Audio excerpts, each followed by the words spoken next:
ये क्रोध ही उपासक को नष्ट कर देता है। पूज्य श्री उड़िया बाबा जी महाराज ने कहा कि 1 महीने डट के भजन करे और किसी कारण से एक बार कस के क्रोध कर ले तो 1 महीने का भजन खत्म हो जाता है। 1 महीने का भजन निष्प्रभावित हो जाता है। 12 महीने में अगर 12 बार हमने क्रोध कर लिया तो साल भर का भजन चौपट हो गया। यहाँ दिन में 12 बार होता है, साल में 12 बार की तो बात थोड़ी थोड़ी देर में नाराजगी आ जाती है। क्रोध भगवत प्राप्ति के मार्ग में बहुत बड़ी बाधक वस्तु है। तुम जान लो, ये क्रोध तुम्हारी अवनति का मूल कारण है। जो अपने आते हुए क्रोध को रोक लेता है उसको निश्चित भगवत प्राप्ति होती है। जो मनुष्य, जो उपासक अपने क्रोध के वेग को नहीं सहन कर पाता, वो भयंकर से भयंकर कुकर्म करके विनाशकारी स्थिति को प्राप्त हो जाता है। इस जगत में क्रोध के कारण लोगों का नाश होता देखा गया है। इसलिए उपासक को कभी किसी पर क्रोध नहीं करना चाहिए। क्रोधी मनुष्य भयंकर से भयंकर पाप कर सकता है। क्रोध के वशीभूत उपासक अपने गुरुजनों की हत्या भी कर सकता है। क्रोध से भरा हुआ पुरुष कठोर वाणी के द्वारा अपने गुरुदेव की अवहेलना भी कर सकता है। क्रोध बड़े से बड़े सम्माननीय का अपमान भी करा देता है, ऐसा हमने देखा है। क्रोधवश अपने अबद्ध गुरुजनों की भी हत्या कर सकता है जो क्रोधी जन है। बोले क्रुद्धा पापम नरा कुर्यात् क्रुद्धो हन्यात् गुरुनपि क्रुद्धा पुरुषया वाचा श्रेयसोप्य मन्यते। इसलिए हे भाई, उपासक को कभी भी किसी भी स्थिति में क्रोध नहीं करना चाहिए। क्रोधी कोई भी गंदा से गंदा कार्य कर सकता है। क्रोधवश अवध पुरुषों की हत्या कर सकता है। क्रोधवश मानो न जाने क्या क्या कर सकता है। इन दोषों को देखते हुए जब उपासक के हृदय में क्रोध प्रकट हो तो तत्काल मौन हो जाए और वहां से हट जाए। जिस जगह से क्रोध प्रकट हो रहा है चुपचाप सह जाए। क्रोध सहने में ही कल्याण है। क्रोध आएगा तो हमारे हृदय को जलाएगा और जो उस क्रोध की जलन को सह जाएगा वो पवित्र हो जाएगा, वो भगवान का प्यारा बन जाएगा। क्रोध करने वाले पुरुष के प्रति जो बदले में क्रोध नहीं करता, समझना, क्रोध करने वाले पुरुष के प्रति जो बदले में क्रोध नहीं करता, वो अपने को और दूसरों को भी महान भय से बचा के परम कल्याण करने वाला बन जाता है। क्रोध करने वाले पुरुष के प्रति भी जो बदले में क्रोध नहीं करता, वो अपने को और दूसरों को भी महान भय से बचा के परम कल्याण करने वाला बन जाता है। यदि मूढ़ एवं असमर्थ मनुष्य तुम्हें क्रोध दिलाने की चेष्टा करें तो तुम बलवान बनो, उनकी बातों पर मुस्कुराओ और क्रोधित मत हो, गुस्सा मत करो। क्रोध करोगे तो आपका भजन नष्ट होगा। अपने चित्त को वश में रखने की सबसे बड़ी औषधि है मौन हो जाना। यदि कोई गाली दे रहा उस समय निश्चित मौन हो जाना चाहिए, बिल्कुल मौन हो जाना चाहिए, चल देना चाहिए। यदि सामर्थ्य ना हो वहां खड़े रहने तो बिल्कुल चल देना चाहिए, सुनना ही नहीं चाहिए क्या कह रहा है। जो उपासक परम शक्तिशाली होकर भी नीच पुरुषों के द्वारा दिए हुए अपमान को सह लेता है और क्रोध नहीं करता है, देवता उसके चरणों की वंदना करते हैं। समस्त लोक परलोक में वो जय का भागी होता है और वो महा आनंद को प्राप्त होता है। इसलिए बलवान या निर्बल कोई भी तुम्हें सताने की चेष्टा करे तो तुम क्षमा भाव को धारण करना, कभी क्रोध को स्वीकार मत करना। साधु सदैव क्रोध पर विजय प्राप्त करता है। संतों का यह मत है कि क्षमा को ही सदैव धारण करना चाहिए। क्षमाशील पूरे संसार पर विजय प्राप्त कर लेता है। झूठ को सत्य से जीत लो, क्रोध को क्षमा से जीत लो, क्रूरता को दयालुता से जीत लो। यदि ऐसा जीत लिए तो तुम महात्मा कहे जाओगे। दूरदर्शी उपासक वही है, वही तेजस्वी उपासक है जो दूसरों के द्वारा किए हुए अपराध पर भी क्रोध नहीं करता। जो लाख उपाय करे पर क्रोध ना आवे तो समझ लो वो भगवान के नजदीक पहुंच चुका है। वो तत्वदर्शी महात्मा भगवान के नजदीक पहुंच चुका है। जब लाख उपाय किए जाए उसको क्रोध लावे, जैसे एकनाथ जी कितना उपाय किया। एक तो गंगा स्नान करके जब आते तो थूक देता ऊपर से, मलेच्छकुल का थूक देता कहते हैं। 100 बार थूका, 100 बार गंगा। 1-2 बार थूकने के बाद अपने लोग तो चढ़ जाते ऊपर और उसको पीटते जाके, तुम्हें दिखाई नहीं दे रहा हम गंगा स्नान करके आ रहे। 100 बार थूकले पर भी वो 100 बार गंगा स्नान करे, अब तो रहा नहीं गया। ऊपर से उतर के साष्टांग दंडवत किया। एकनाथ जी ने कहा क्या बात हो गई? बोले मुझ अपराधी को क्षमा करें, हमने 100 बार आपके ऊपर थूका, आपको परेशान। बोले भैया आप जैसा उपकारी तो कोई होगा नहीं। दिन में बहुत 2 बार गंगा स्नान करते, प्रातः और शाम। आपकी कृपा से 100 बार गंगा स्नान हुआ।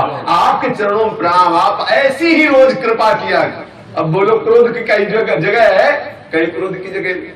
कुछ तो चंडाल चौपड़ी बैठी रहती थी एक चौतरे पे, और एक लात जी को किसी भी तरह गुस्सा आवे ऐसा उपाय सोचते।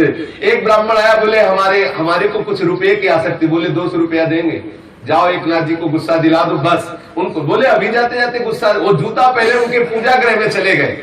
उन्होंने आसन दिया और बैठाला, बड़े प्यार से भगवान का चरणामृत दिया, प्रसाद दिया, कोई नाराजगी नहीं। उसको लगा कि ये बड़े विचित्र, सोचा था कि जूता पहन के अंदर जाए नहीं तो जरूर डांट लगा देंगे। ठाकुर जी के पास बिना जूता पहन, वो सब में ठाकुर देखते थे इसलिए नाराज के इसलिए किया। जिस समय अतिथि सत्कार के लिए भोजन की थाली लगाई गई, पत्नी परोस रही थी भोजन, तो वो आसन से उठा, पत्नी की पीठ में ऊपर लद गया जाके। बोले अब नाराज होंगे, इसमें तो नाराज हूं। तो उन्होंने कहा संभालना संभालना। बोले हमें बेटे को संभालने का अभ्यास है, आप चिंता मत करें। एकनाथ जी की पत्नी ने कहा मुझे बेटे, वो बेचारा रो पड़ा, कई उपाय किए लेकिन रो पड़ा। तो उन्होंने पूछा क्यों रो रहे? बोले हमारे 200 रुपया मारे गए। बोले कैसे मारे गए? तो उन्होंने बताया वहां बैठे हुए लोगों ने कहा था कि आपको नाराज कर दे तो 200 रुपया मिल जाता, आप नाराज ही नहीं हो रहे, मैं क्या करूं? बोले आके बता देते, पहली बार में नाराज हो जाते। बोले 200 रुपया। इतने महात्माओं के ऐसे ऐसे उदाहरण है कि लोगों ने कितना उनको क्लेश दिया लेकिन कभी नाराज नहीं हुए। क्रोध करत जे अनसहन निंदक तीनों पैन। महाप्रभु श्री हरिवंश चंद्र जी के लिए मंगल में श्री सेवक जी ने गान किया है। जो उत्पन्न हुए क्रोध को अपनी विवेक बुद्धि से दबा लेते हैं वो निश्चित श्री भगवान के समीप पहुंच चुके हैं। क्रोधी मनुष्य किसी कार्य को ठीक ठीक नहीं समझ पाता है, वो ये नहीं जान पाता कि क्या मर्यादा है, क्या करना चाहिए, क्या नहीं करना चाहिए। इसीलिए क्रोधी मनुष्य अपने गुरुजनों को भी कटवचन बोल देता है। क्रुद्धो गुरून् क्रुद्धस् तुदत्यपि। बोले हन्त्यवध्यानपि क्रुद्धो। क्रोधित होकर के गुरुओं की हत्या कर देना, गुरुजनों को कठोर वचन बोल देना, गुरुजनों को पीड़ा पहुंचाना। इसलिए उपासक को सदैव इस क्रोध रूपी दुश्मन से निपटना चाहिए, क्षमा रूपी अस्त्र से। क्रोध का त्याग करने से अद्भुत तेज प्रकट हो जाता है। क्रोधी पुरुष कभी भी अपने भजन को संचय नहीं कर सकता, भजन का संचय नहीं कर सकता, उसका तेज नष्ट हो जाता है। वो महान दुस्सह क्लेश से युक्त हो जाता है जो क्रोधी होता है। ये मूर्ख लोग ही क्रोध किया करते हैं और क्रोध को अपना बड़ा गर्व मानते हैं, मैंने ऐसा किया, मैंने। ये रजोगुण जनित जो क्रोध है ये उपासक का निश्चित नाश कर देता है। अतः हे सदाचार परायण उपासक, कभी भी क्रोध को मत करना, क्रोध को किसी भी तरह से स्वीकार मत करना। यदि कोई अपने को सतावे, अपने को क्लेश दे, अपना अपमान करे या कोई निंदा करे, कोई मारे या किसी भी तरह से ये भगवान श्री कृष्ण ने भी एकादशी स्कंद में उद्धव जी को कहा है, गला पकड़कर बाहर निकाल दे, ऊपर मुंह दे, थूक दे, मारे, बांधे, पीटे, निंदा करे, अपमान करे, लेकिन हे उद्धव उसको सह जाना चाहिए। तो उनका यह सहना तो बड़ा कठिन। तभी तितिक्षु ब्राह्मण की कथा सुनाई श्री भगवान ने। ऐसी स्थिति में कि भी किसी भी तरह से क्रोध नहीं करना चाहिए। यदि कभी क्रोध के वशीभूत हो जाए तो प्रायश्चित करना चाहिए। आज मुझसे गुस्सा आ गई, मुझे क्रोध हो गया, अब मैं 2 दिन भोजन नहीं करूंगा और निरंतर जप करूंगा और फिर ऐसा नियम ले कि कभी क्रोध नहीं करूंगा। जो मारने वाले के प्रति भी क्षमा रखता है और स्वयं उसको नहीं मारता, जो अनिष्ट करने वाले के प्रति भी हित की भावना रखता है, वो श्री कृष्ण को अपने अधीन कर लेता है। ये क्रोध महापापी है। पिता पुत्र को मार सकता है, पुत्र क्रोधित होकर पिता की हत्या कर सकता है, पति पत्नी की हत्या कर सकता है, पत्नी पति की हत्या कर सकता है। हन्युर्हि पितरः पुत्रान् पुत्रश्चापि तथा पितॄन् हन्युश्च पतयो भार्या पतिन् भार्यास्तथैव च। ऐसा महापापी ये क्रोध है। पुरुष को सभी आपत्तियों में क्षमा भाव रखना चाहिए। क्षमाशील पुरुष ही पूरे संसार पर विजय प्राप्त कर लेता है।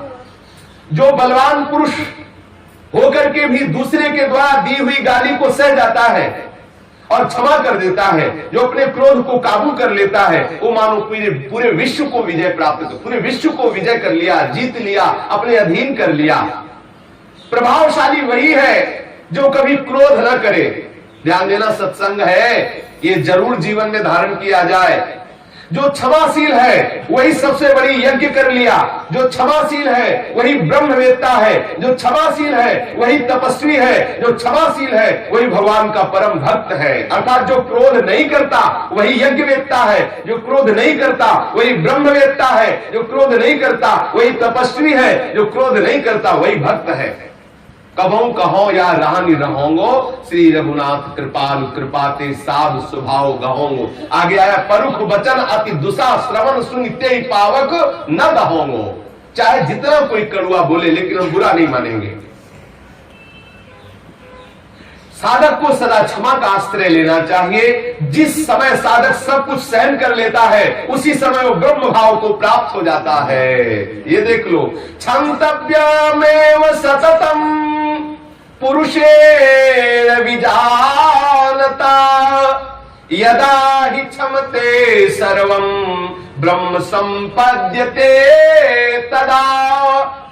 जो सब कुछ सह जाता है, गाली अपमान निंदा सब कुछ सह जाता है, सब कुछ सहन कर लेता है और सबको क्षमा करता है, वो ब्रह्म भाव को प्राप्त हो जाता है, ब्रह्मानुभूति के योग्य हो जाता है। क्षमावान को इस लोक में सदैव सब सुख पहुंचाते हैं, क्षमावान को परलोक में सब आदर के साथ लेते हैं, क्षमावान को लोक परलोक सब जगह सम्मान प्राप्त होता है। इसलिए उपासक को कभी भी क्रोध नहीं करना चाहिए, सदा क्षमा भाव से क्रोध को नष्ट करते हुए श्री हरि का भजन करना चाहिए। श्री राधा वल्लभ लाल की जय।